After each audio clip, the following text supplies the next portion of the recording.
I guess we gotta do that intro for the third time. At least I caught it this time, like early on. Why is my headset Did not you did working? you not There we go. Everything was muted. I forgot I was streaming yesterday. I was just streaming like me building my Gundam kit, and I was just like, oh yeah, I muted everything. My bad. So anyway, third and final time of doing this intro. Welcome everybody to Geeks Reborn Podcast. I'm your host, Renier de la Cueva, and joining me today is my good old friend George. Hello. Yay! I don't have soundtracks, and like I said, anyway, for today's episode is gonna be about D&D. You know, I've never played D&D, but George here is a pro at it. I would say. My, I wouldn't call myself a pro, my light is but I try my best. really bright. There you go. Anyway, Mine is kind of too. It's washing me out. yeah, it was really bright. Anyway, what can you tell us about D&D? What is the attraction to the game? Is it the customization? Is it the game style, gameplay, or is it just like a great game to play with friends? Actually, I forgot what we talked about yesterday. So what do we So got? yesterday we got on the topic of D&D, Mm-hmm. and you asked me first. I guess how long I've been running Oh yeah, D&D games or playing D&D games, that's right. and so I've been playing and running games for about, I want to say 3-4 years now. Oh nice. Maybe a little bit less. I'm not sure. It feels like a long time and a lot of stories, but so the appeal of D&D is getting to use your That's the word. imagination and getting to play through what is essentially like a book or a video game, but it's kind of all in your head, Mm-hmm. and you get to imagine all the things that are happening, and some of the stories and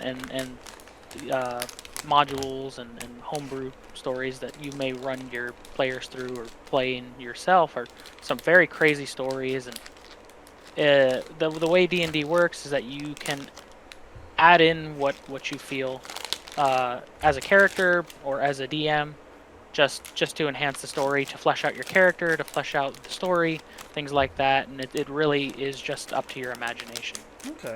And Okay. so it's D&D 5th edition as it is right now is a pretty good tabletop RPG for anybody to start playing. It plays exactly a lot like RPG video games, except it's all in your head, and the party as it stands, or the other players, are other players playing the game with you, and you have NPCs just like you would in any other video game, and it's up to the DM to play those characters, Okay. voice them, I was about to ask about uh, that. make up their backstories, and kind of flesh out their lives prior to meeting the characters and things like that. And it can make for some really fun stories, some really fun occurrences and incidences with the players and NPCs, and really fun events. I was Things about like I was about to say yesterday you were talking about um your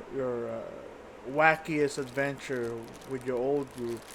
Would you wanna retell that story since yesterday someone didn't record any sort of audio? so my favorite story, or my favorite thing that I have ever done as a dungeon master, is the craziest thing I've ever done was I was running Lost Mines of Phandelver, which is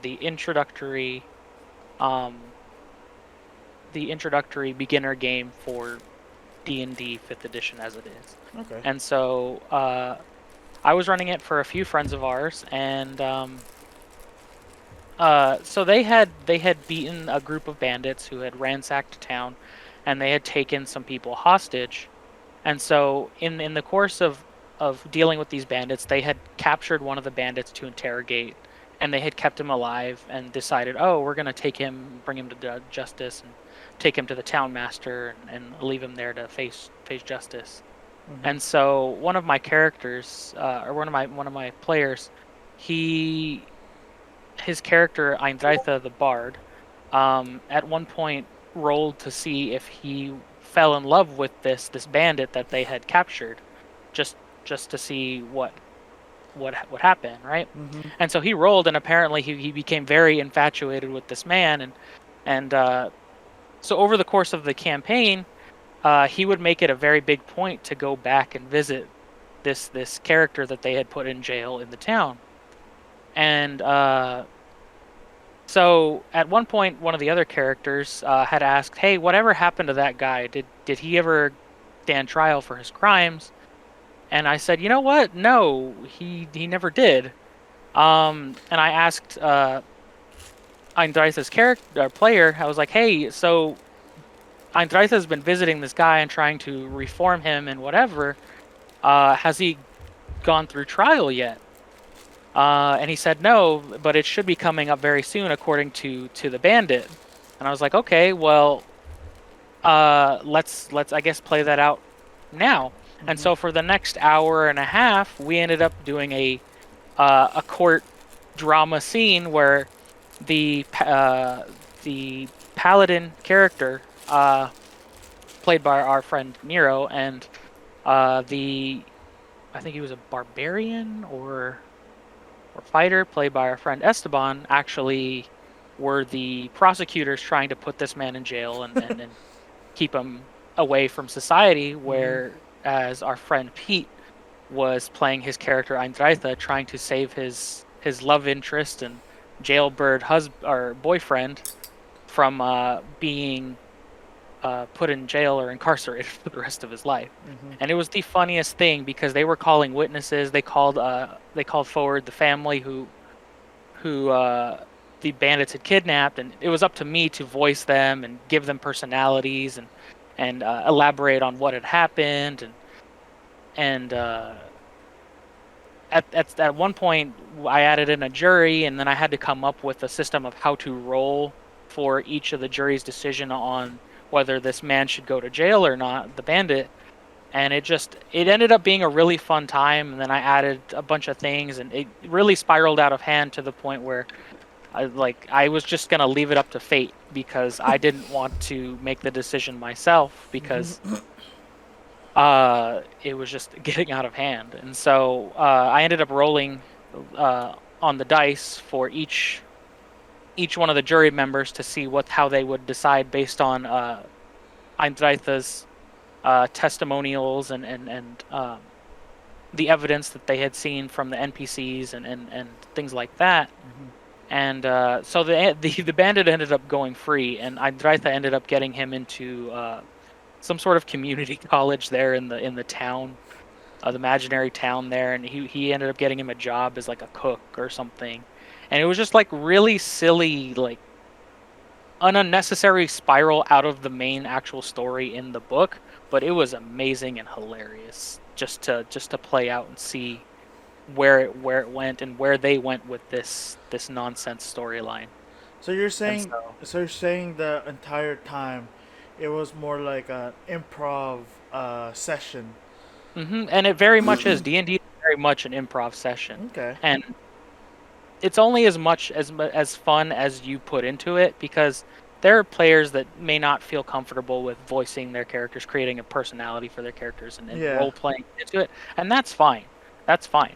But you can also be very elaborate with acting out your character, giving them emotions, giving them feelings, giving them goals, backstory, all this other stuff, and it can be very, very crazy and in depth, to the point where you can have players that, when their characters actually die after you've been playing them for years, will mourn the loss of their own character. I've heard it happen online where groups have been playing for 5, 6, 7 or longer years. They have the same characters this entire time, and the character dies in the story, and they R.I.P. literally have a funeral in story, and player characters players out of the game will just literally cry because their character died. And I mean, you can always make another character, and it's not that bad, but you've invested all this time into this person, Yeah. and every week you play, or every however often you play, you become this person. Mm-hmm. It really takes a toll when they die. Nice. Okay, okay. So, I think one of the questions I asked you yesterday was, which one did you prefer playing as? Did you prefer being the DM, or did you prefer playing as the player? And which one is your, I guess, best moments as one of the, like either one? I'm assuming the Um, DM one will be the court case. yeah. So obviously the court Yeah. case, or I mean the current module I'm running right now, Curse of Strahd. I'm getting more into like voicing the characters and things like that, putting more effort myself into actually preparing for the sessions Okay. and being more elaborate with my own And you're dungeon mastineering or whatever. okay. I was about to ask if you're running it. Or yeah, so I'm currently running that and as a DM, and I put a decent amount of effort into it. I'm ever so slowly adding more things to my repertoire, adding music, adding Music. um yeah, so with Roll20, the online tabletop board that I use, you can actually input songs and MP3s and here and there. And so you can have ambient music playing while the characters are interacting with people in a tavern or making their way through the woods and making their way through a dungeon. And you can have little music here and there to kind of add to the experience. Yeah, another layer. And so That's cool. I was lucky enough to find some audio clips that somebody had made specifically for the campaign I'm running on YouTube, Oh, nice. and so I'm currently using those. But it would be cool to learn how to produce my own music for this stuff, make sound That yeah, effects, whatever. that'll be cool. You But need a soundboard. Bing. of course, yeah, exactly. And so um, I really like DMing, but obviously it's way more fun as a player Yeah. because you don't have to put as much effort into preparing for a session. You kind of can just show up and go. But I You mean, don't have the to only prepare. effort you do have to put effort into making your character, deciding what you want to do with your character in the future.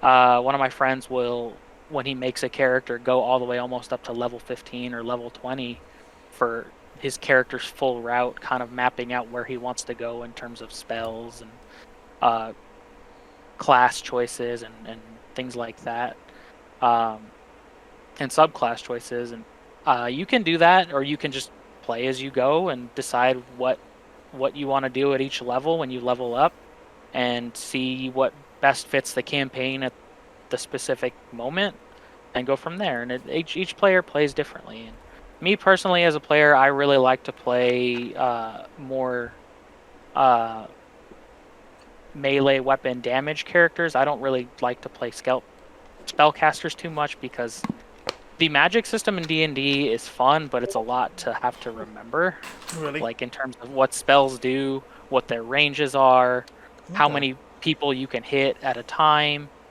um, a bunch of different things, and so it's a lot to remember. Mhm. But I mean, it's really fun. It's really fun, and so I think my best moments as a player would probably be, I don't know.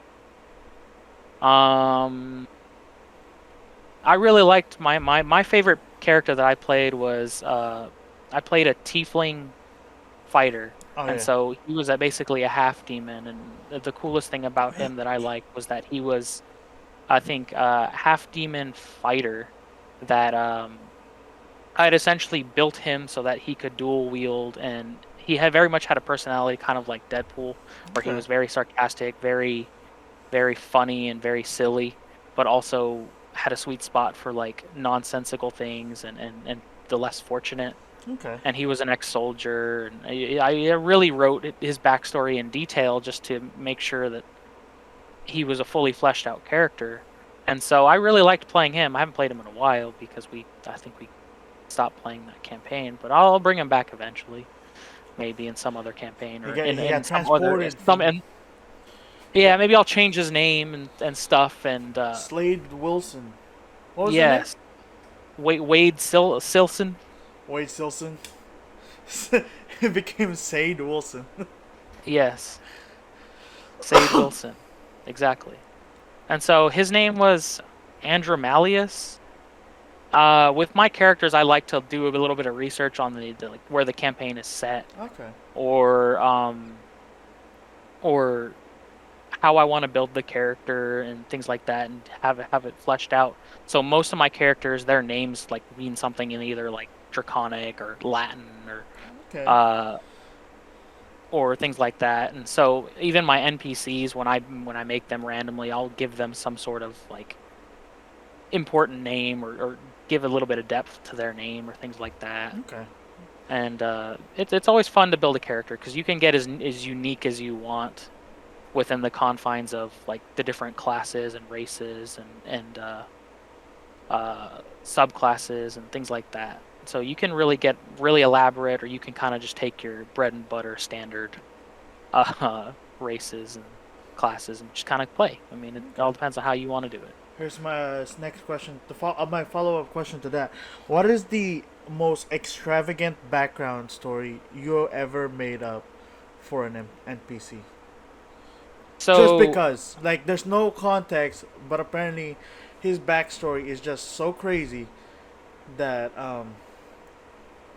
like you just don't believe that that NPC is just like, he's just an NPC, but with a like out of context backstory. You know, mm, would you ever make I, one? don't- I don't I don't I don't I could do that.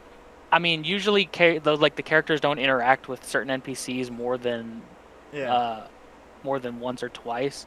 So there's not too much point in putting too much backstory into NPCs, unless they're like a notable NPC for the party to interact with like a lot.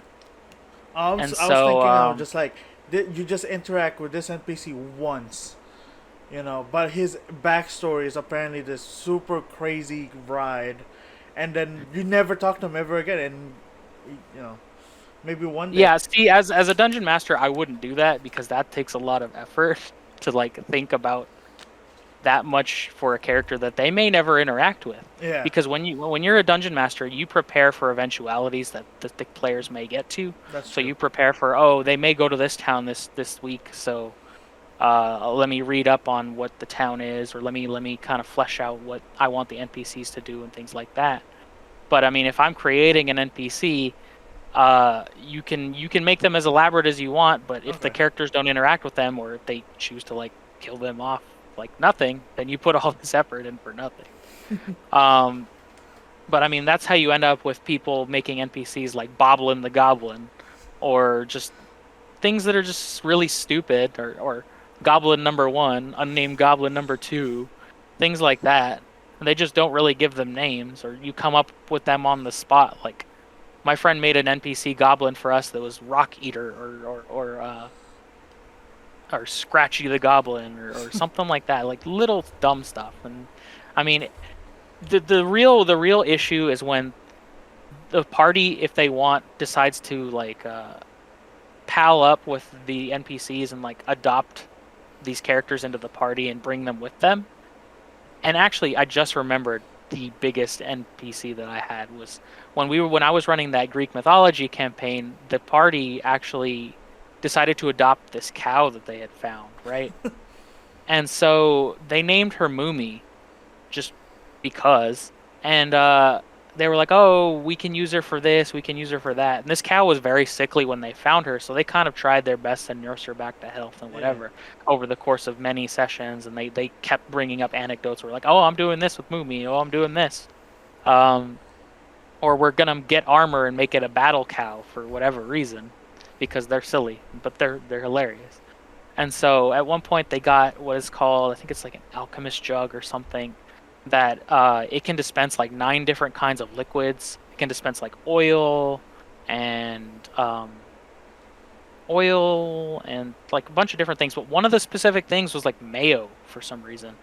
And so they were Yeah. like, "Oh, we're just gonna strap it to the cow, and the cow can dispense mayo or whatever whenever it wants, and we can use it for whatever."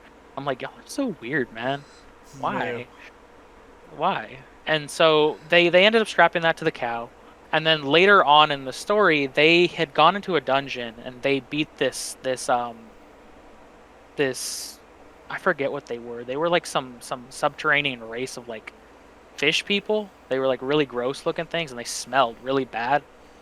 And the king of these people had subjugated all of them because he had found a I forget what the item's called. It's like a circlet that you can wear on your head, and it boosted your intelligence to the max. Like Okay.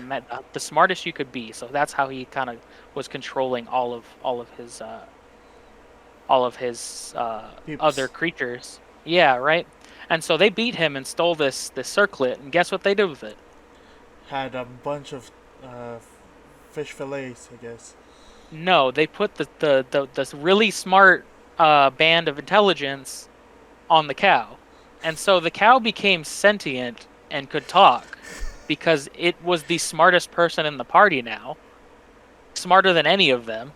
And so I had to create a personality and like slight backstory for this cow that had just gained intelligence, and she just didn't want anything to do with them because they were just like, she was like, why am I here? Like, I just want to live my life. And it was just it was nonsense. Like it was nonsense. And they eventually, like, they would bring her along, but they forgot about her because there was more pressing matters. But she was there the entire time, just kind of following them around, like smart, and just kind of like watching. But yeah, they just created a sentient cow for no reason that could talk. And it's like, The okay, and they this is never what you want to do. and they never used it like, oh, wise cow, tell us what to do next, or where can we go next, sort of thing. I mean, you would think they would, but they never did. And then that campaign we only ran for maybe about 3, 4, 5 months before we got, like, all of us kind of got busy personally here and there, and so we kind of fell off, started missing sessions each week, and so we kind of forgot about what exactly was going on in the story, and they kind of weren't as invested. And so that at that point is when we transitioned into a different module, a different story, which was Curse of Strahd. It's one of the more elaborate, one of the cooler stories for the current D&D 5th edition. Okay. It's set in a land called Barovia, which is very much like Transylvania, and the overarching bad guy is Strahd von Zarovich, this very charismatic but very crazy and very evil vampire, Okay. almost very much like Dracula, but there's more depth to him. There's definitely more depth to him. Okay. So here's my question. So when you're like setting up a session, like, um, what was your like something Strahd? Yeah, Curse of Strahd. Curse of Strahd. Yes. So it comes with, like, I'm assuming, a booklet talking about the region, so you guys Hmm. can so the DM can properly set up interactions throughout the world. So my question is like, how much you mentioned doing a little bit of research of, like, for names and such. Hmm. How much time do you put in as the DM? It really just depends on how much time I have personally to put in. Sometimes I'll prepare like an hour or two before. Sometimes, depending on where the party left off last session, if they didn't get to a lot of what I had prepped for the previous session before, then I don't have to prepare as much because I already have things ready to go. I already know where they're going. I already know generally what they could do. And there's genuinely a thing in D&D called railroading, where you kind of just ever so slowly nudge your characters in a direction you want them to go. Okay. But I try my best not to do that and let them kind of make their own decisions as they see fit. But sometimes that really ends up like screwing me as a dungeon master, because they'll go, like, it's like in a video game where you want to go off into the distance and like you hit the bounds of the world. Mm-hmm. And with D&D, they can kind of just go wherever, and those bounds really aren't there unless I set them. And so, like, it's kind of hard to just tell them no.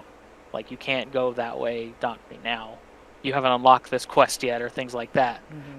It's just it's kind of like free roam. You just kind of let them go wherever they want to go, and if they end up getting to somewhere where the enemies are too high level or things like that, that's their consequences. That's their fault for doing that.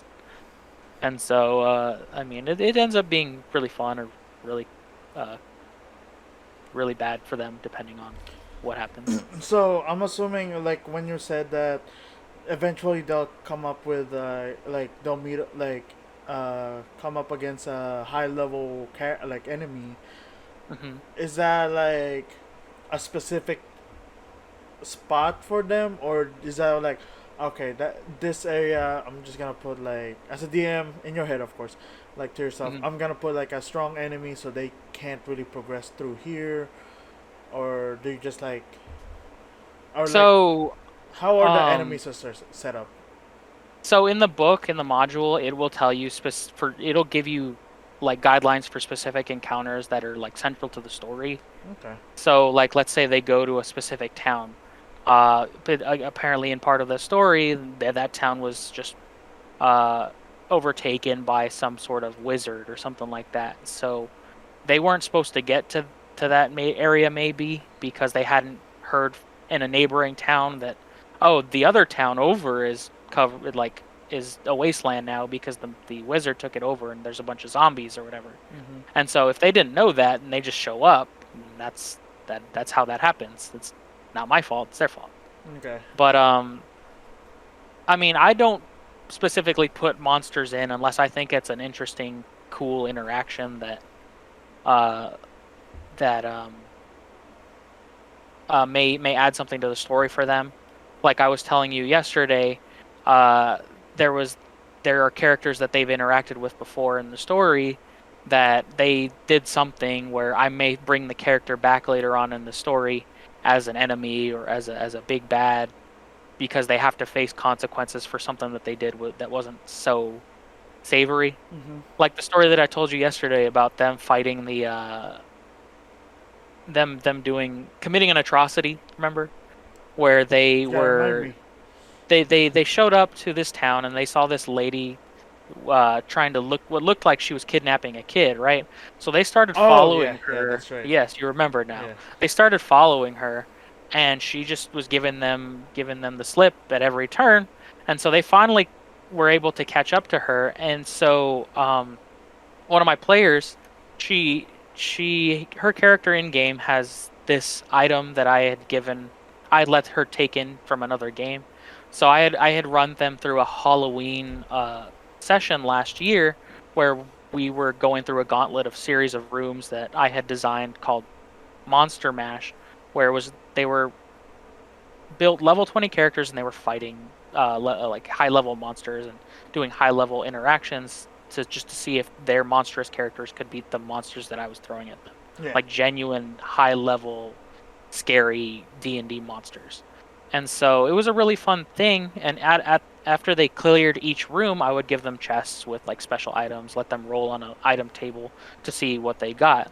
And so since it was Halloween, and actually that whole thing ended up being a whole 2 month, 3 month storyline, it went way too far because I overplanned and my friend overplanned. And when we started this campaign, I told them, "Hey, you can pick one item out of the goodie bag that you got from that storyline, and you can take it forward into this new campaign." And so this player, she decided to pick this collapsible fortress that functions almost essentially like the capsules in Dragon Ball Z, where you can click a button or say a word and out pops a house, right? And so she decided to try and use this house like the house in Wizard of Oz to throw it on the what was essentially a night hag and try and squish her under the house like the witch in Wizard of Oz, right? And so the funny thing about how these interactions work in D&D is that each character and NPC or enemy has stats that influence their interactions in combat or during situations. And so uh, the hag herself had pretty good dexterity. So when I rolled to see if she could jump out of the way of this house being dropped on her, she passed her save and was able to clear the house and get out free. But you know who didn't have very good stats was the kid that she was trying to kidnap. And so the house they succeeded in flattening the kid under the house. Like they just destroyed him. And so after they beat the night hag, like they beat her up and they left her. They beat her within an inch of her life. And they were gonna kill her, but she offered them information on Strahd, the big bad guy, and so they made the decision to leave her life in exchange for this information. Some of it being good information, some of it being possibly misleading, and so they let her go, and she disappeared.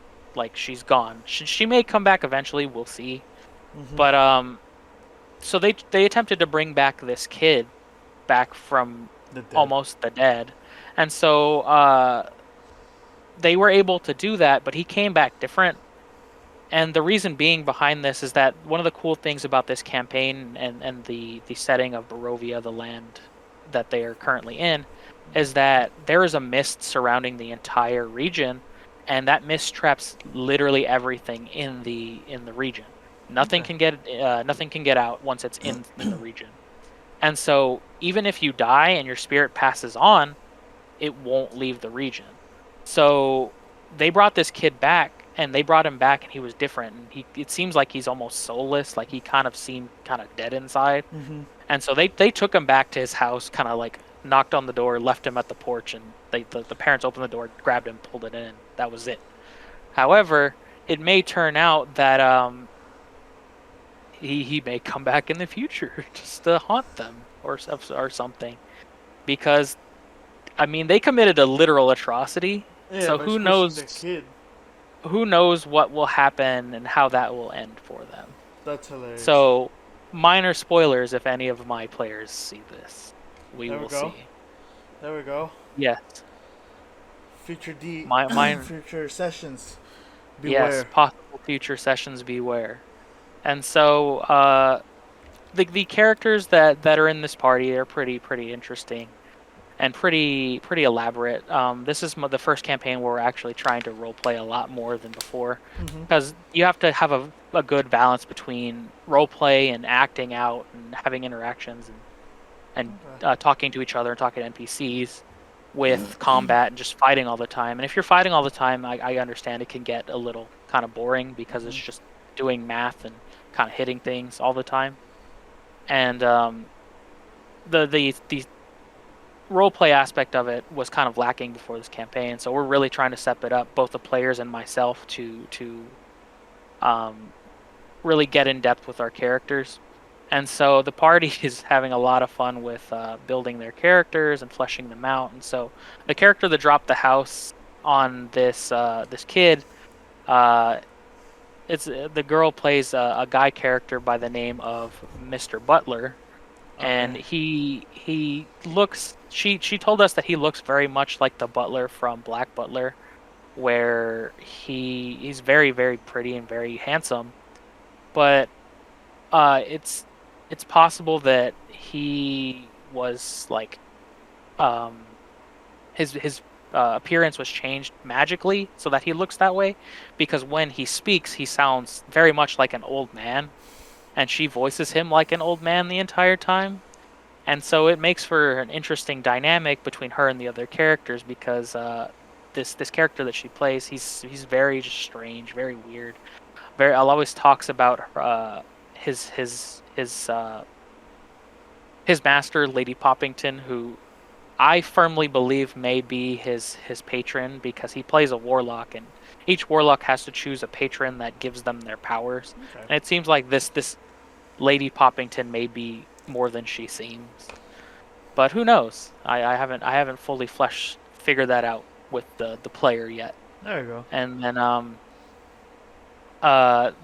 there's another character who my friend plays, that he plays a German scientist or German type scientist, and he and the other player are dating, and their characters just do not get along in the game, because they pick at each other, and they don't like each other very much. They like to mess with each other and interact very silly the entire time. And it's a lot of fun to the sessions, because the characters don't like each other. Straight They up mess with each other too banter much. and bickering.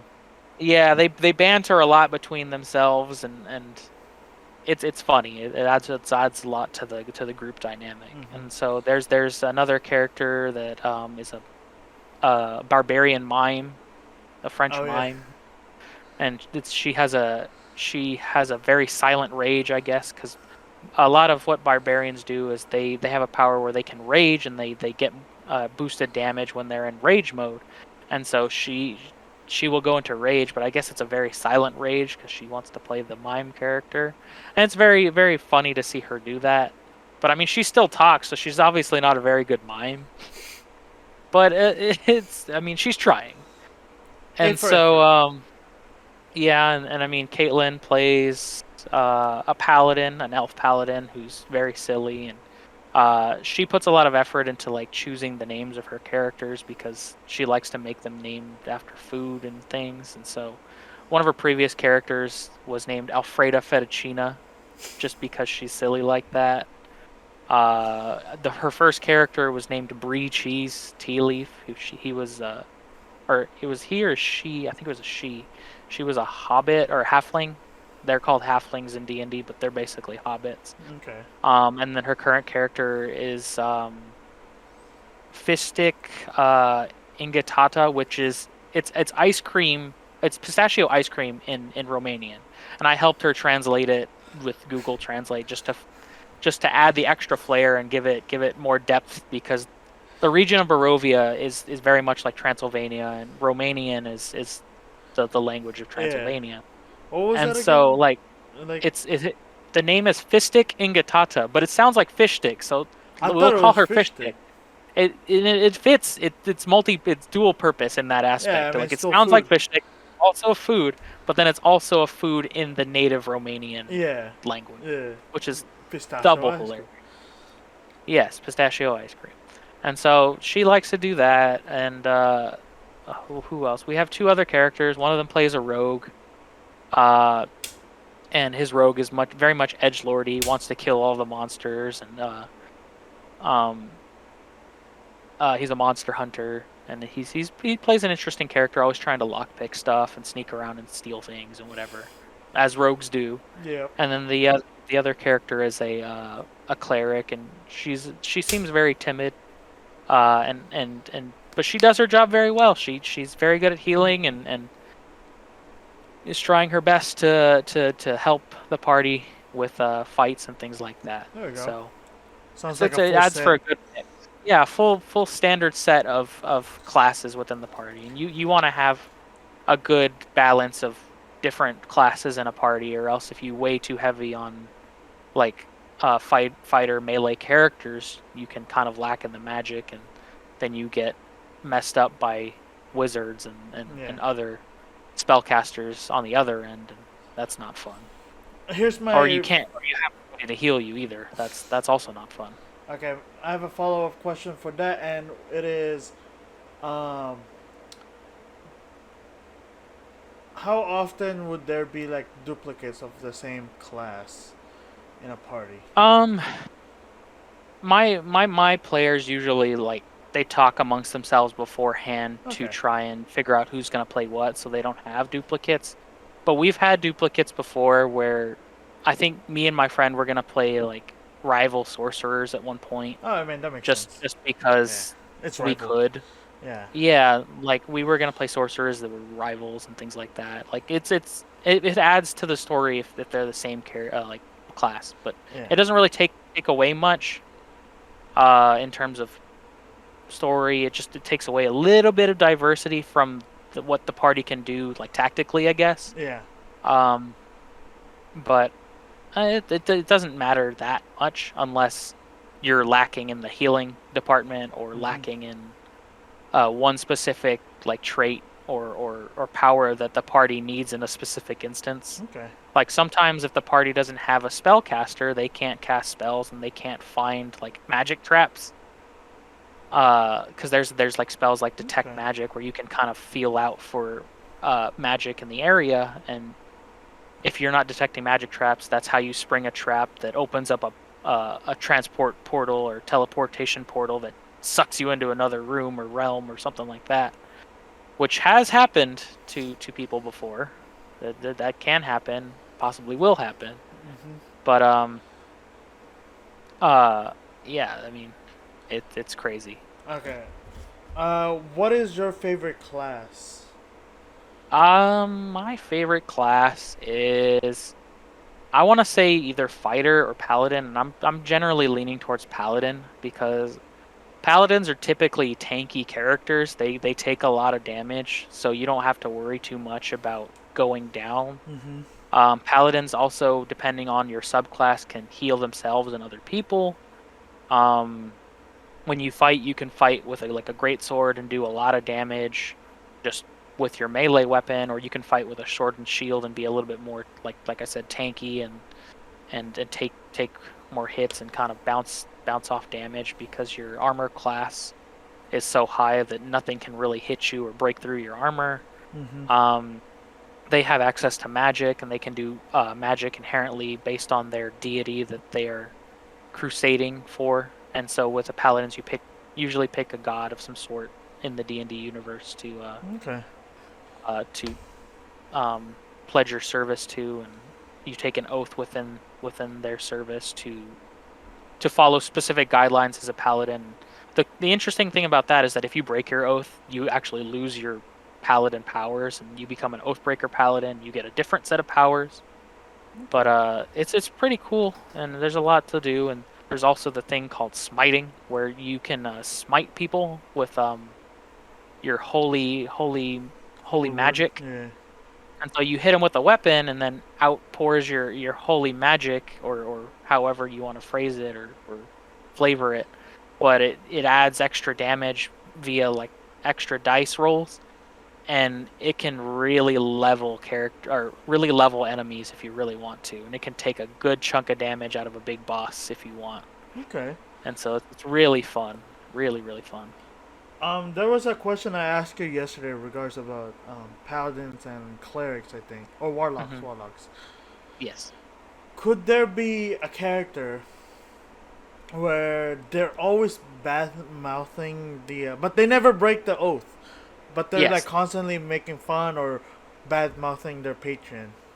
I mean, I'm Patron, sure they patron. could, but that they could incur the wrath of their god if the DM wills it. Yeah. Um, uh, they could the god could make them, not make them do stuff, but like request things of them. Usually gods don't get too mad unless they're like, there are gods that are good, there are gods that are bad, depending on what you choose. And so if they choose to make you do something bad, or they choose to make you do stuff in their service to keep your powers, they very much can do that, and it's just dependent on whether the DM makes you do that. Okay. And so if you're a warlock and your patron is like a demon, they may make you do some unsavory stuff to keep your pact intact. Okay. And so that may be like, oh, kill your party members, or um, kidnap a child, or something like that. Like something really bad that you as a character may not want to do, but You know, it's the it's demon demands, and if you don't give them what they want, then your say first. goodbye to your powers, or they can make you do something that you don't want to do, or you face consequences for it. You could face consequences for it. Okay. It just depends on how the dungeon master decides to play that out. Okay. Dungeon Master, aka the God. The God of all. I like to think of the dungeon master as like the game software. You're running the game, and you kind of decide the bounds and decide whether things work or not. And Yeah. it's more like causality than actual godship. Because if you're playing DM like a god, that can end poorly. You can make people mad because you're just making rulings willy-nilly That's true. on whether people can do things or not, and that'll make people mad, especially if they want to do something fun.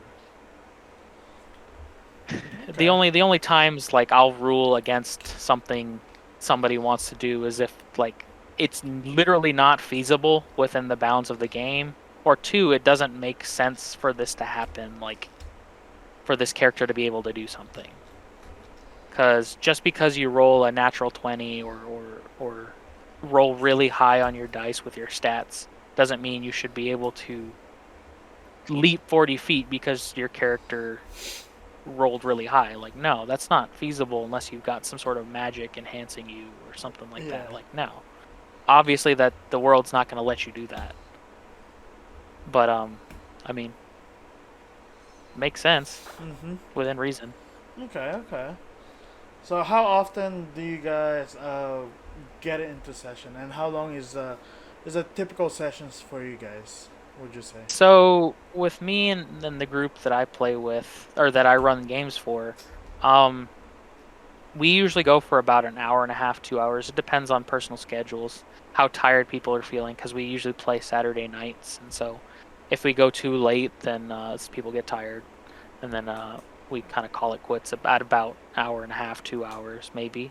And I mean, you can get a lot done in that 2 hours in terms of story or combat or different things like that. Okay. Or the players can spend the entire hour and a half, 2 hours just messing around in a town, kind of shopping and doing whatever. And it all depends on where they want to go with the session and what I will field them for what their choices are. Okay. And so, I mean, it's pretty fun. And as a player, I've played sessions where we've played 5, 6, 7 hours. And Yeesh. that's fun. It's really fun, and you get a lot done, and you get a lot of playtime. Mm-hmm. But it's also like really lengthy. Like it Yeah, kind of like 5, 6 hours. I you can start very. you start zoning out, Mm-hmm. start like doing other things because I play on the computer. We do everything digitally. And so, like, you Hashtag start zoning COVID. out, you open another browser window and start like looking up things on Facebook or Yeah. like reading other things and doing other things on the internet, and like you lose focus a little bit. Okay. But Okay. I mean, it happens. But I Okay. mean, a 7 hour session still, like, if you can get a 7 hour session, and that's really good Mm-hmm. because that's really valuable time that you're spending on the game and the hobby That's true. that you really like. That's a valuable opportunity. Not many people can say that they've played 5, 6, 7 hour sessions Oh, every D&D. week of Yeesh. D&D. It's a That's long just, it's time. crazy. Yeah. Straight Yeah, up a long ass time. yeah. So how? But And you go say ahead. you guys just do it once a week, sort of thing. Yeah, so I run games once a week. I tried once to run like games like two days a week, and that was a lot on my schedule, especially if I was running like two different modules or things like that. That's true. But right now I usually play myself one game a week, and then I DM another day for Okay. my group. And that's even getting a little bit much because I've missed my friend sessions where I'm a player for almost a month and a half now because I've been personally busy. And I'm like, I don't know if I can commit to the story anymore, and I may have to drop out of his game. And it happens. It happens. Mm-hmm. Like, people get too busy, and you can't. It's Yeah, just, at it's a first and hobby. foremost, this is a hobby. You can't always dedicate time to it each week, and so it Unless it happens. becomes your job by streaming the sessions. True, true. That would be fun. I mean, you'd have Just, to get everybody on board, just you just but need an editor, especially if it's gonna be yeah, a 5, 6 hour game. yeah. I mean, that's if you want to post the playback on like Yeah, YouTube or that's something, true. but That's true. yeah, I might that do would that. be cool. Would be cool. Mhm. That Mhm. would be cool. But yeah. I mean, like, games can get really elaborate. You can play modules which are basically stories written by people at Wizards of the Coast who make D&D. Uh, and that they're very good, very well written stories usually, and they come with a lot of materials and maps and the way I play it online Ooh, on excuse me. Roll20 is it comes with tokens and little things for the game board and digital maps, things like that. Okay. Or you can go the harder route and homebrew a storyline and maps yourself, like my friend does that I play in his campaign. He has put a lot of effort and time into making the campaign what it is, and it really shows because it is a really well written campaign, really well done in terms of story and world building, and his maps are amazingly well made, and it's a really fun campaign to play in because like there's so much like world building. Mhm. Um, ugh, I'm like Yeah. Like Which one do you have? If is like webcam wise? it's a Razer webcam, Uh, the Razer Kio. I have For a some reason, Logitech. I just It's always like being out of focus sometimes for me. I always have to yeah, adjust. I need to mess with the settings. Yeah, But ew, stop. I know, right? So I mean, uh, like homebrewing campaign is really cool. It's a lot of effort, and I may do it eventually, but as of right now, I don't want to put that much effort into making making the campaign. A campaign, yeah. Um, yeah, it's a lot of work, Okay. and so I mean his stuff is really cool. I mean his storyline is really cool. It's a cyberpunk story, kind of set in the future where something has happened in the world, and so the fantasy realms have folded in with the human world, like our world, and so the interactions between the fantasy races like the elves and dwarves and things like that, and meshing them with uh, current technology, and then advancing it towards the future, where you have future technology and lasers and things like that, Mhm. and future stuff is pretty cool. And he put a lot of effort into like skinning the D&D 5e system from fantasy to future tech and stuff, and it's really cool. The storyline is really cool because like the companies that we know right now, the big companies like Amazon Mhm. and big uh, arms companies or tech companies like Raytheon, things like that, they have expanded and they can now control the world, and there's no real governments, that just companies running the world, and so everything operates under these like 7 different companies. And um it's just really crazy in-depth world building and story, and it's amazing to play in. And Okay. I'm gonna be sad if I end up having to stop playing that game, but it is what it is. Mhm. Mhm. And so yeah, it was really fun, There really you go. cool. There you go. So, do you have anything else that in regards of D&D? I'm kind of blanking out here in terms of questions. Other than the Mm, fact I would be down to play one night, one yeah, session to see how it goes. I mean, you're more than welcome. Mhm. My friends said that they would be fine with guest starring, There we go. There we go. uh, having a guest for one of their sessions. And Just a random yeah, guy. I mean, that's the cool thing about D&D is you can build a character and start playing at any time, even if it's not even at the start of a storyline. Mhm. It's up to the DM to figure out how to work you into the story, whether or not you're like one of the main party or just a character of the week NPC Mhm. who's being played by a player or something like that. You can build characters as elaborate as you want, like I said before, or you can just kind of pick a character from like pop culture and build a character off of that. Okay. Because like I said, I built one character based kind of solely around Deadpool. I built characters around anime characters where um like the character was a half demon that rejected his demon ancestry and became a paladin and wanted to slay demons and find his father and Oh. slay him. Kind of like I would guess, what is that, Blue Exorcist. Um or different things like that, and you can build characters like that, or you can just kind of come up with your own original character. Okay. Pretty fun. Okay. And so what else could we talk about? There are a bunch of different classes, and with each expansion to the game and each new book that Wizards of the Coast puts out, they end up adding more subclasses to the usual set of classes, which is like rogue and paladin, barbarian, Mhm. fighter, cleric, sorcerer, wizard, warlock. I'm probably forgetting a bard, ranger, and then they've added some other ones like artificer, which is kind of uses technology instead of magic and technology. Oh, that sounds They've cool. added what else have they added? They've added a lot of other ones that are just expanded classes within the realm of D&D.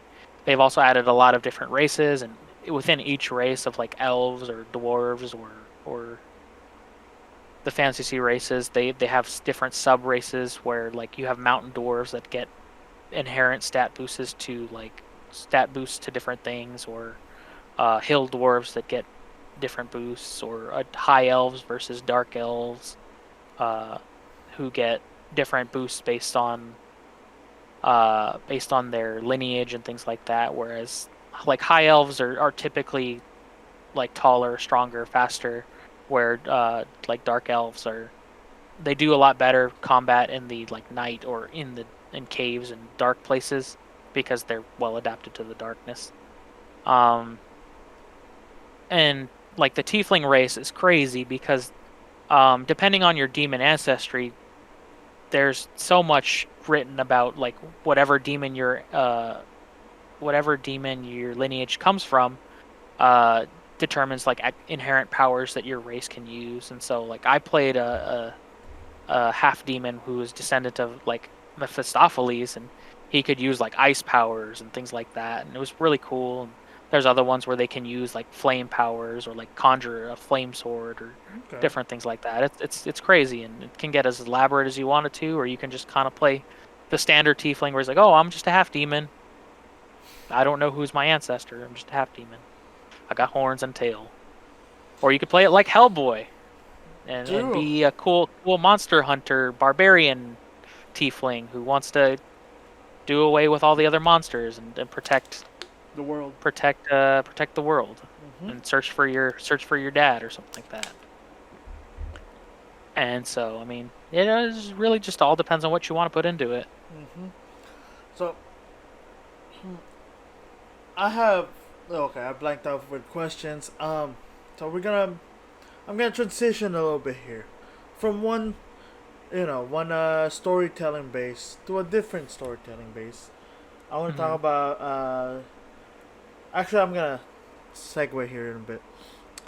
Would you say D&D is somewhat like shonen anime? Pretty much is at this point, right? It could be. It just depends on how you build your characters and how the story goes.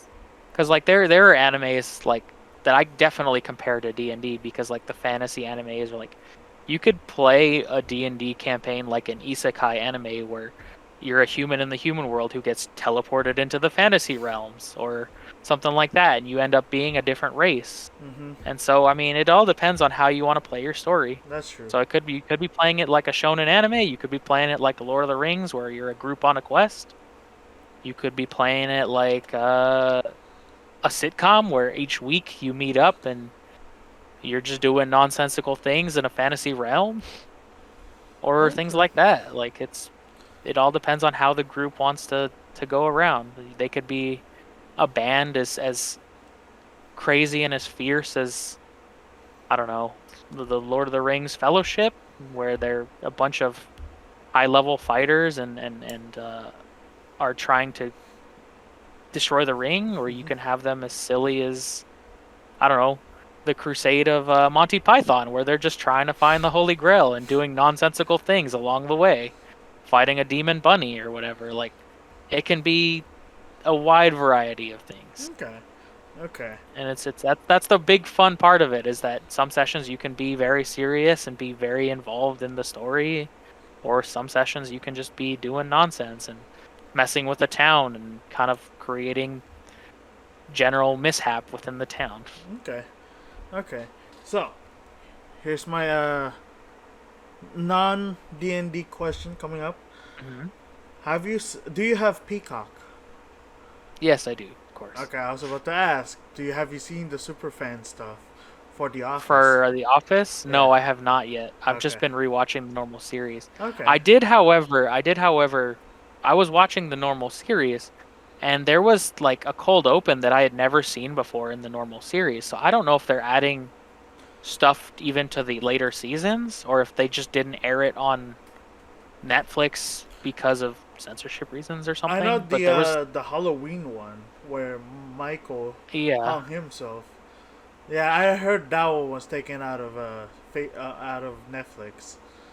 Yeah, because they had one where I don't know if it was in the original series or not, or the original run on Netflix, but like Toby brings in his girlfriend into the office just to show off that he has a girlfriend, and it was insanely awkward.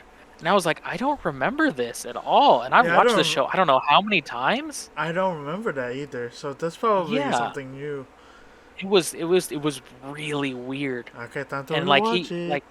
yeah, I was in season I want to say 2 or 3. Damn. I don't know if Jim and Pam were dating or not yet, but um like Toby just shows up with this girl and he's like, "Oh, this is my girlfriend. I just wanted to show her off to the office." And he starts uh doing PDA with her like really elaborately, and everybody's just kind of like, "All right, buddy. Like you have a girlfriend." And then he kind of sends her on her way, and he kind of like smiles at the camera, and then it starts the episode, and I'm like, "What the hell just happened? Like, Ah, is this a fever dream? Like, what the hell is going on?" I was about to say the Like, it beauty was of The weird. Office. Like, I understand that this show is awkward, Yeah, and a lot of people don't like it because some of the scenes can get really like yeah, because they don't have the. cringy and Mhm. unsettling.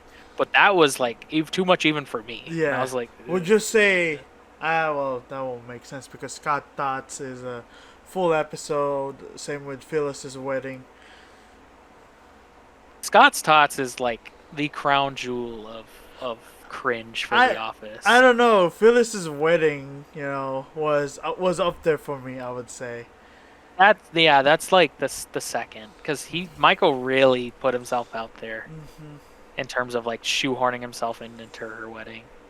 Oh, Like not just it was that. just Like the whole episode is just like the whole wedding was based on Pam's wedding with Roy. Yeah. oh that too yeah Yeah, I that was was like, what? And you invite the person who had this idea. Oh my god, yeah that one was straight up yeah uncomfortable for me. Scott Stotts, I've seen it a couple of times now, so I'm just like, eh. It fits Michael's character, but hmm Phil's wedding where he kept like you said kept shoehorning himself in, the whole wedding hmm being a copy, and the whole 9 yards of Dwight trying to Dwight trying to bounce people from the wedding and accidentally bounce the give me uncle, bounce. the schizophrenic. What was it? Was it He schizophrenia had or Alzheimer's or yeah, dementia something or like something, that. and so he was wandering around on the street, and then Michael just found him, but he just happened to sit next to him. Yeah, and no one knew who he was until like the end of the episode where he was like about to cross the street. Yeah, That was great. Oh my gosh, I love The bad. Office. I guess I Yeah. mean, if they have new stuff on it, I guess I have to rewatch it and see what this new stuff is. Yeah, I need to rewatch the Superfan episodes. Mhm. I'm just trying to make my way through the series again Mhm. for another time. But yeah, I mean the Superfan episodes should be good, and I'm curious to see what I've seen the if they one of them. Like I think it was like the FBI. Where I think they were trying to get uh, Jim and Pam were pranking Dwight, thinking he's part of the FBI. Like they needed his oh help and yeah such. I forgot what yes, and premise is about. that was the one where they were just kind of sending him things, and Yeah. they had him in the box at one point, right? Yeah. In the And then box and they make the. him smash his phone and Mhm. do all sorts of stuff. That was great. Yeah, I need to Uh, rewatch those. yeah. So Have you seen any of the or heard any of the Office Ladies podcast at all? no, I actually have not because I keep forgetting that's the thing. Is it on Spotify? I could probably could use that in way to on my way to work. You know, Yeah, I'm gonna check it probably. out. I'm gonna check it Yeah, out. definitely. It's worth to check out because Hmm. there's a lot of little anecdotes that uh Jenna Fisher and Angela Kinsey add to their experience of being on the show, and sometimes they'll have like the writers or other people as guest stars and giving elaborating on stories and Hmm. little anecdotes about the show, and they'll bring up little things that like are like callbacks or little Easter eggs here in each episode that they review, and Okay. it's really adds more to the show and things that you didn't know if you noticed before. Yeah, I like doing that now. Like, where I'm gonna talk about it again for like the fifth episode in a row. But wrestling, they have like little Easter eggs, little little behind the scenes, like where you like if you're gonna hit someone, you hit yourself in the leg or something to make that noise. You know, Mm-hmm. knowing that now, going back and watching old matches, I was like, oh, that's actually really well done. I feel like it's the same thing with how you described the what was it again? The Office The ladies. Office Ladies podcast. Yeah, Yeah. and then going back with them telling you like little anecdotes about certain Mhm. episodes, like, oh yeah, you missed this thing. Now you want to like, okay, I want to watch and see if I can, It's like director's commentary kind of Yeah. stuff, but like just from the actors who were Mm-hmm. there on the show. That's true. Yeah. So that's pretty interesting in my opinion. Like, if I Mm-hmm. do watch that, I'll probably be more inclined to rewatch the whole series once again and have to endure season one all over again. Yeah. Season one was every time I someone. always skip it, but like lately I've seen it so much that I'm like there are definitely moments in season 1 that are like Yeah. gold. Like the scene where Michael has them do the card thing Oh for yeah. their foreheads. That That, one's just it's so awkward, but it's gold. mm-hmm. Like it's so good, I remember. but so racist. Yeah, So straight up racist. racist, dude. Straight up racist. I remember I was telling my coworker. She was like, "Yeah, I tried watching it. It's so bad." I was like, Are you watching season one though?" She was like, "Yeah, don't." Season two Yeah. is the actual like should be the first season you should be watching when it comes to The Office. What makes me laugh is that like Parks and Rec is almost the same way. It's not as bad, but it's very similar. Oh, I thought Like, Parks and Recs were way worse than Office season one. well, the funny thing about that is you can see like in season 1 that they were basically trying to make it like an That's true. Office as That's true. mockumentary, Mm-hmm. and then after a while they just made it into like I mean, they still kept sitcom. it, but it became a sitcom. More But towards there a was sitcom. like they kind of phased out the talking heads Mm-hmm. a That's true. lot more. Especially like the final season, they rarely did. They Mhm. barely did any of it. I don't even remember seeing one. I might be wrong, but Yeah, yeah. the later seasons they barely have them. It's a completely like I guess it got too challenging to recreate what The Office had for it. Now imagine Brooklyn Nine with that kind of a style, like mockumentary of the police department. That would be more like Reno 911. Oh, is that what it was? I never seen Reno Reno 911 911. is very similar to like that, where it's like a mockumentary of like cops. Like Okay. it's like exactly like cops but comedic, where Okay. they put them in really stupid situations. And so like that would be more like an Office version of Okay. Brooklyn Nine-Nine, but more definitely more raunchy Mhm. than That's true. Nine-Nine is. Brooklyn Not. Nine-Nine is so. Yeah. Sad that it's ending soon, but at least they're ending in their own terms. I mean they got canceled at one point, so I'm just Yeah. happy that they're They still on got TV. revived. Yeah. They got revived. Yeah. They got brought back by NBC.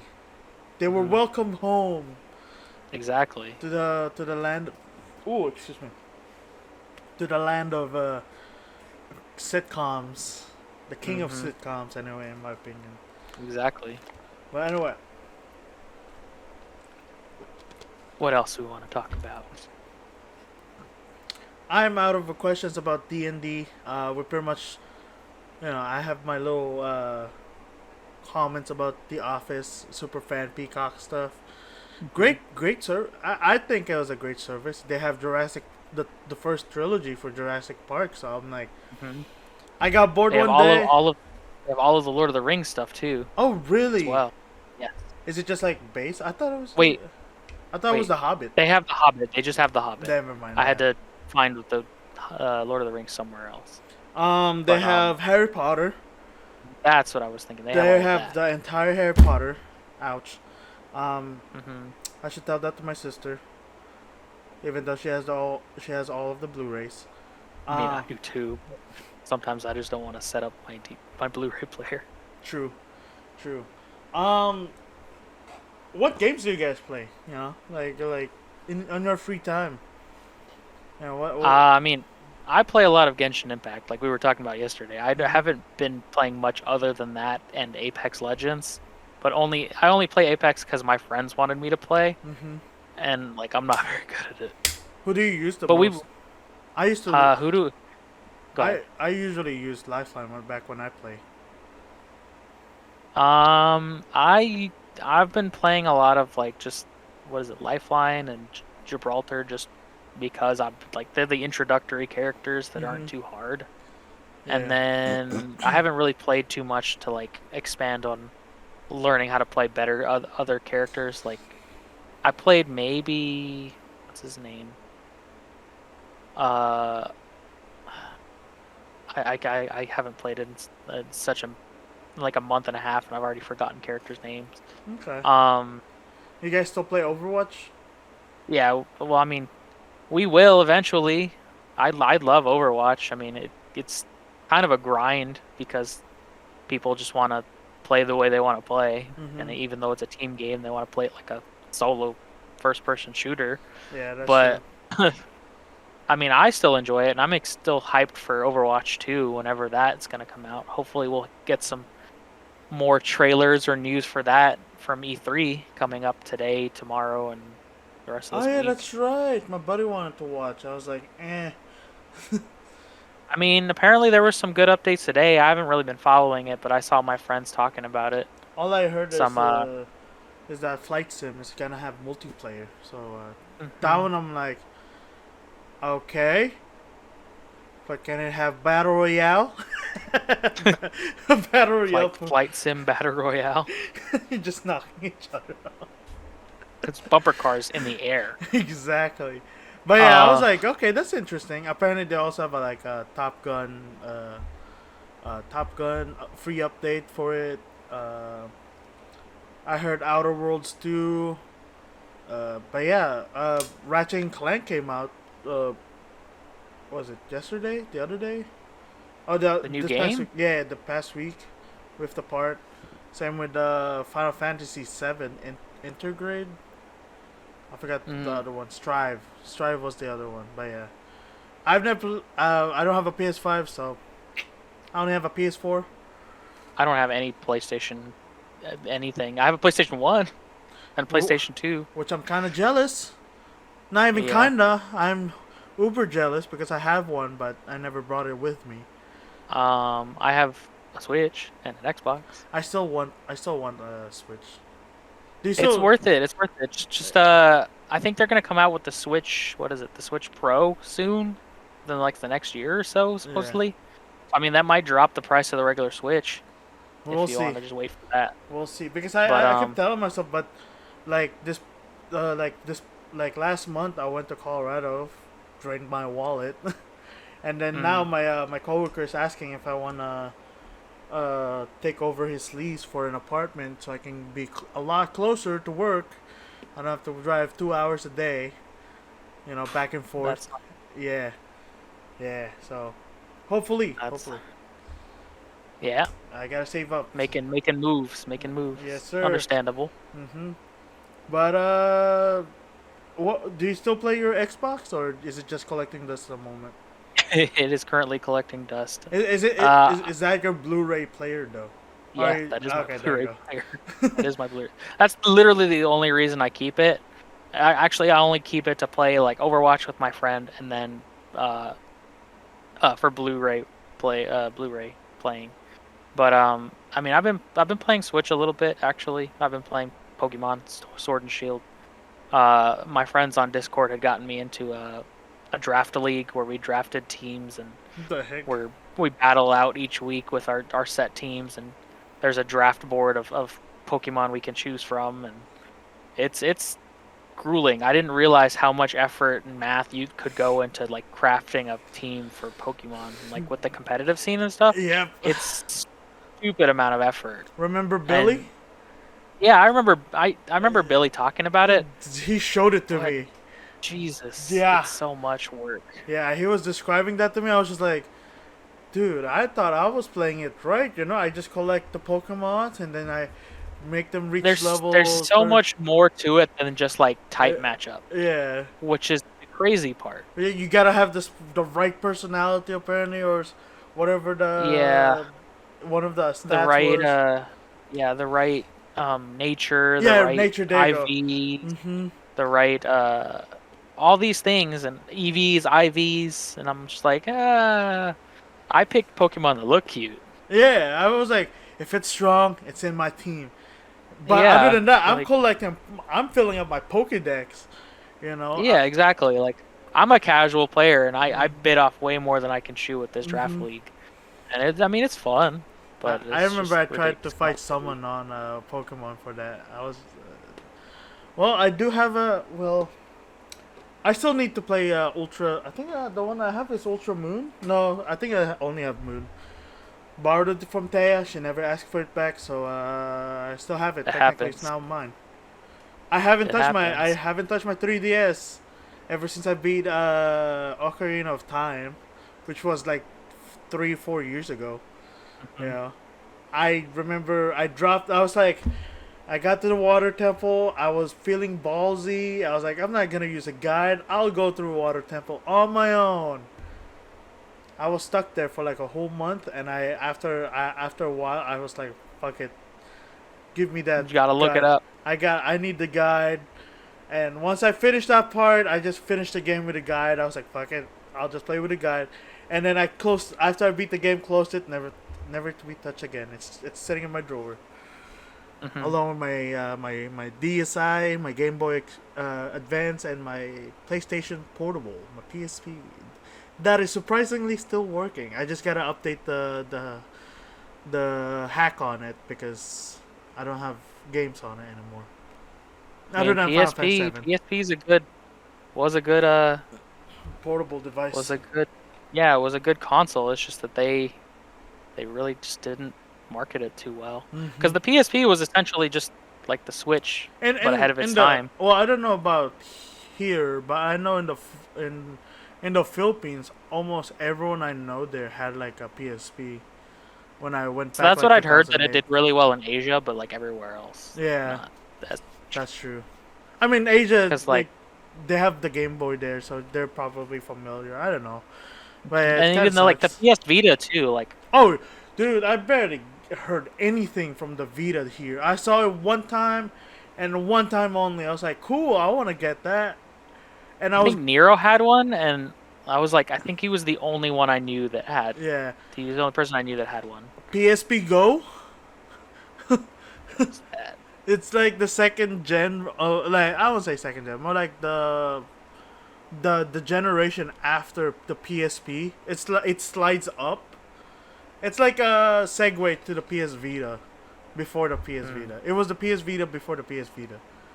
It was I weird because you don't get you should look it up. look that up real quick.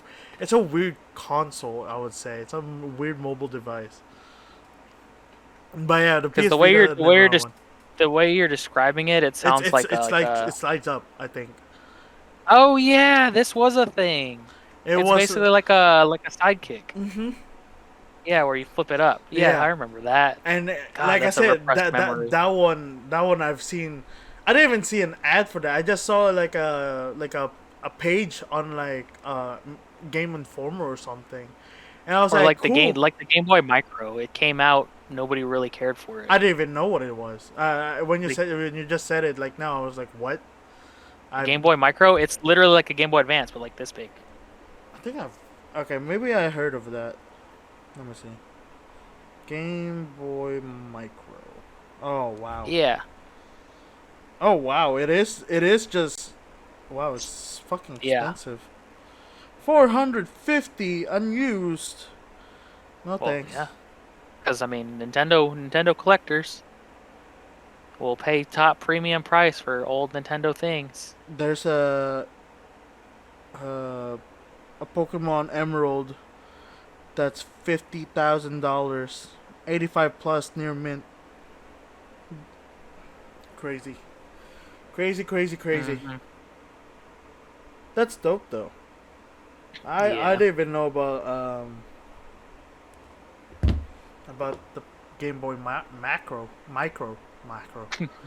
Game Boy Macro is the Switch, At this point, it is. basically. It is I better. don't. I'm curious what they're gonna do. Like after the Switch, like how much further could they advance the tech? Like Yeah, you gonna add another screen to the Switch? Like I don't know. The So, Switch DS, Switch S. Oh yeah, that's right. It's a DS. or I like was gonna Switch. say SP, but I was gonna say like DS. maybe Switch VR, but they kind of already did that with the Labo kit, and I Oh mean yeah, that's it's right. The Labo. okay. The Labo was Like it's weird. okay. Like I kept seeing it, but I never know. I never met anyone who has one. I think that was their attempt to make like games with specific like proprietary equipment for the Switch. Well, like they did with the Wii, Mm-hmm. with the Wii motes that had like the tennis racket, things like that, or the Wii gun, but as cheap as possible, and that's why they made it out of cardboard. See, I was curious about that. I was like, Like it's cardboard, all cardboard, straight like up cardboard. high Yeah. grade cardboard, and it's like you're paying for cardboard boxes that are basically being reused to make children's toys. Mm-hmm. And Mm-hmm. then, I mean, they made money. True. I don't know how much money, but they made money. Yeah. I mean, it was a cool concept. Not gonna lie. I was just like, man, that's a weird but cool concept. Like, it's cardboard, but it still connects to your Switch. So I'm just like, I guess I've never really seen it up close, so I can't really I see. played with my friends like I think it was like a laser gun game with the Labo kit, Okay. and it was like a laser gun, and the game was fun. Don't get me wrong, because it was the actually it was the VR. So the VR headset where you slide your Switch screen in, and then you had the gun, and Oh, you that's had to cool. put the Switch controllers on it. It was really cool. It was just like I wouldn't pay this much for. I say I wouldn't pay this much for cardboard, as I've heavily invested in Magic cards and Pokemon cards. Yu-Gi-Oh for me. You got into It's, Magic? I was into Magic before, like as a kid, Oh, and okay. then I got back into it because me, Nero, and Pete started playing it Oh no. after we got into D&D, Oh no. and I have spent way too much money on cardboard because Magic is really fun. Magic is a really fun type of game.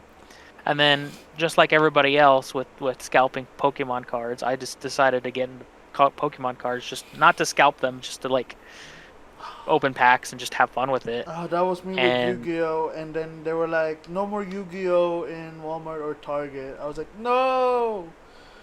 I have a $25 yeah, gift card for Walmart. Where can I get my cards now? yeah, you have to get them online, or you have to brave the restocks and things like that. Mm-hmm. It's just people are crazy now, man. Buy Like singles. yeah, I mean, obviously, if you're really wanting to play, singles are cheaper, but if Yeah. you're really wanting to collect and Oh, dude, yeah, I mean, even if you want to just collect, singles is still cheaper, but if you're wanting to pull for the sake of pulling cards, like it's Yeah. hard to find tins and packs these days, just in Mm-hmm. general. Magic. Magic's easy to Yeah. find. No. Nobody wants Magic right now, Yeah. except for people who have played Magic for the longest time. Yeah. And Which I don't the cool understand thing about about that. Yeah. Magic, cool thing about Magic right now is that their next set is actually a crossover with D&D. Oh. Oh. So I think I've all the heard about cards are that. going to be D&D cards, and I'm like, my wallet will never financially recover from this because they have the regular boxes that are like $150, but then they have the collector's edition that's like $400 right now. And I'm like, Don't do it. Not yet. they're gonna look Not so yet. cool. I They're feel gonna look that. so cool. I feel that though. I feel that. I And feel it's just that. Wizards of the Coast trying to get my money again. Instead of D&D this time, it's Magic, and this time it's both. And Wizards of the Coast just wants my money. I feel that though. I feel that. That's me with my Gundams. I walk into one to the comic book shop just a few hours ago, and first thing I saw was this beautiful kit. I was just like, that kit is $82. I don't have money for that. I mean, I walked out with $73 worth of stuff, but still, I was just like, no, don't get it. You don't have It space. could have been 150 something, Exactly, exactly. but no, it was I only 78. Yes, exactly, exactly. Small victories. Exactly, exactly. We take the small wins. The small Yes, wins accumulate. You know. that's self control. Self control. Yeah, self control. Even though I bought a pop figure for Stitch on a in a rocket, for that cost me So $30. so since moving up here, Caitlin told me that apparently the Funko, I guess, museum or store is up here in Washington, right? In Seattle. Yeah. And she was like, I'm surprised you haven't looked it up yet. You didn't know? And I looked it up. We live like 15 minutes away from it. And I'm like, no, I can't go. I can't I was do about it. to say, I'm gonna spend money. Like, I was about to say, I want to go see it just to go see it, but I know if I go, I'm gonna spend buy. money. Yeah, I was about Like, to say, she's gonna have to take away my wallet beforehand because I'm gonna want to buy things. I was gonna say, if you do guys go, and if you guys see a Spider-Man figures, let me know, because I am currently I like pop figures. I don't care. Yeah. I'm currently collecting. I all of the Spider-Men and women. Yeah. The Spider-Verse. Yeah. So right now I have most of. I think I should have almost every Miles Morales pop figures that came up for the game. Nice. Yeah. I still want to play those games. I just need to get a PlayStation for those. Need a PS5. But I heard it was a short game, so it doesn't really matter. So for the Miles Morales one? Play. Yeah. I finished that sucks. I finished the base game in like 3 days after it came out. 100% finished. That's how much I loved that. That was my favorite game of the year. That was like. See, I really wanted to get that red Spider-Man What was it, PS4? I think it was a PS5. But yeah. Or yeah, PS5, but it's expensive. Mm-hmm. Now you have to get them secondhand, and it's still just as expensive. So pretty, not though. Unless you know people. I know people who could, like, I knew someone who bought it like 9 times already, and just sold it to people at like MSRP price. And the only reason he says that he does it is because of the thrill. He likes the buying portion because it's a race. He likes the racing part, and then he just sells it to people at like regular price. So it's like the Robin Hood of scalping, I guess. I guess, yeah. Like we always just like, hey man, can you get me a PS5? And be like, easy. I got 2 3070s from him because of it. The first one broke, but still. Yeah, the first one broke. I had to buy a second one. Now I had it fixed by the company MSI, and now I gave it to someone. Someone bought it from me, but he's paying like every month, 100 a month. So I was like, cool, that's fine. But yeah, it's the thrill. I mean, good for him that he's able to do that. Jesus, that's. Yeah, we have on our effort. Yeah, we have on our Discord. Like we have like Discord. Like we join the Discord updates, and we just have it like notify us every day. Like if someone me and my friends are following that like in the same fashion, but for Pokemon cards. Like I don't know, like 3-4 like Twitter bots that I follow just for restocks for like Best Buy and Target and things like that, and I'm like, I don't need this anymore. I don't need to be doing this. I had mine on mute just in case someone was like, "Hey, Renew, could you get me this?" I was like, "Sure, I'll try." I'll just turn it on, and I'll send them the link if they really want to try. I think I gave one to Jorge, because he was like asking me if I can get him like a Xbox. I was like, "Hey man, just here's a link. I'll do what you do, but here's a link so maybe, if multiple people are doing it all at once, better chances to." So here's one. Here's the link. Join that. You can keep an eye out on it if you want. But yeah, I always tell people the Discord server that I keep up with for the 3000 series and the next gen consoles. All the tech stuff. Yeah, exactly. Yeah. And they like one of them also gives out like deals for like shoes and stuff. Like, oh hey, we just dropped this new set of shoes if you want. Boom boom. But yeah, bunch of nerds trying to get some money out of it. But we're not scalping. That's a good part. I've only scalped once. I felt a little bad. But it was only like two Pokemon boxes. It wasn't even that crazy, and I didn't even make that much money off of it. I was like, I held them for too long, and then like I felt that. The craze died a little bit, and they like basically like I bought them, and then about a week or two later, the Pokemon company was like, "Oh yeah, we're gonna reprint the set." So like, if you just waited a little bit, like you could get it easier. And so I was like, "Oh well." Well, Oh, but you have well. the first editions. You know, Eh, you got the first not really. editions. No, Not really. I was about to say like Not a really. lot. I know back when I used to sell Yu-Gi-Oh cards, a lot of people were like, "Oh, is it an unlimited edition or is it the first edition?" I'm like, "First edition." I was like, "I'll pay a little bit extra on it." I was like, "Cool." I mean, that's still the case, Yeah, but more for the like older cards. yeah, that's true. Now the market is flooded for newer cards. I remember. So bad. I remember. I texted you one time about a card, and back when I first got it, it was like $5. It was a Yu-Gi-Oh card. It was like $5. I was like, I don't need this card. I don't, I don't play it. I don't think the card is good, but it's just that I don't play it at all. Yeah. So I just, I made you a makeshift deck, and I was like, hey, Oh here you yeah, I go. remember. And then a few months later, I decided, you know what? Let me see how much this card costs. It was like $45 for one copy. I was like, fuck. I mean, I'll send it back to you. Don't Yeah, worry. it's all good. I don't even know where it is at the moment. I mean, I have this. I know where it is. I can send it back to you. Don't worry. All good. I don't play the game. I don't play the game anymore. So much so that all of my one of my buddies asked for my because I bought his collection. Mhm. So for like $100, and earlier this year or a little bit late last year, he was like, "Hey, do you still have the cards?" I was like, "Yeah." I was like, can I see them?" Sure. I gave it to him, all of it, and I haven't even asked for it back. I was like, I don't even play, but we'll see. Chaos Dragon. The fact that I still remember the name. Mhm. Look at that, $3. Wait, hold on. It went back down. Hold on. Yeah, it went back down to $13 actually.